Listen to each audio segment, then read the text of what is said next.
Mutanyurana Bonaventure is a tax driver in Kigali City. He says that the stay-at-home program has had a major impact on his work and his colleague Kalisa Teugen, and they called on the relevant authorities to make it easier for them to pay taxes, especially tax on the profits known as TVA. The government should do something about the taxes. For instance, I declared, but paying became a problem for me.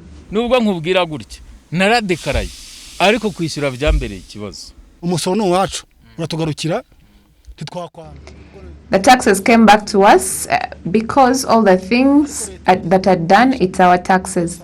But I wish government could help us and simplify for us the TVA taxes by at least 10%. Then it would be nice.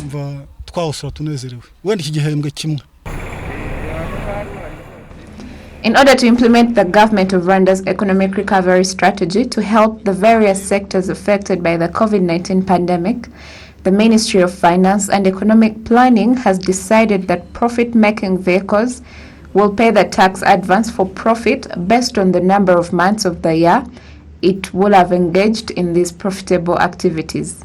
While calculating the tax advance for the benefit of companies and individuals, it will also be based on this year's sales.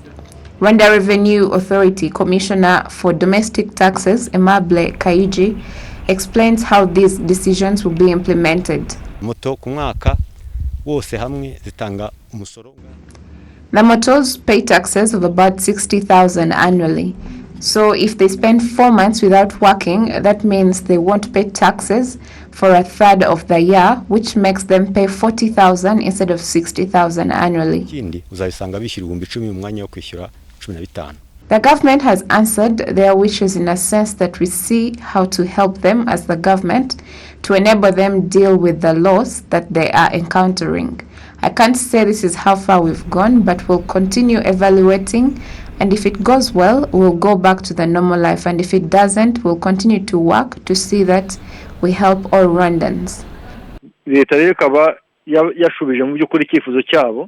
The Minister of State in charge of the National Treasury in the Ministry of Finance and Economic Planning, Richard Tusabe, says that the government of Rwanda has agreed to waive these taxes in order to work together with its people in the fight against the economic and social good effects of the COVID-19 pandemic.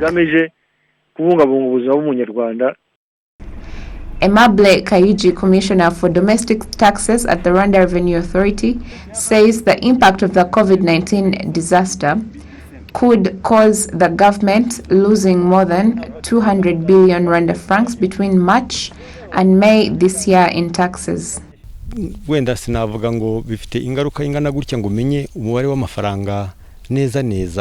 I can't say exactly the impact it has, but it is evident that the government will suffer a big loss. But in our estimates, it could be about 234 billion Rwanda francs in taxes.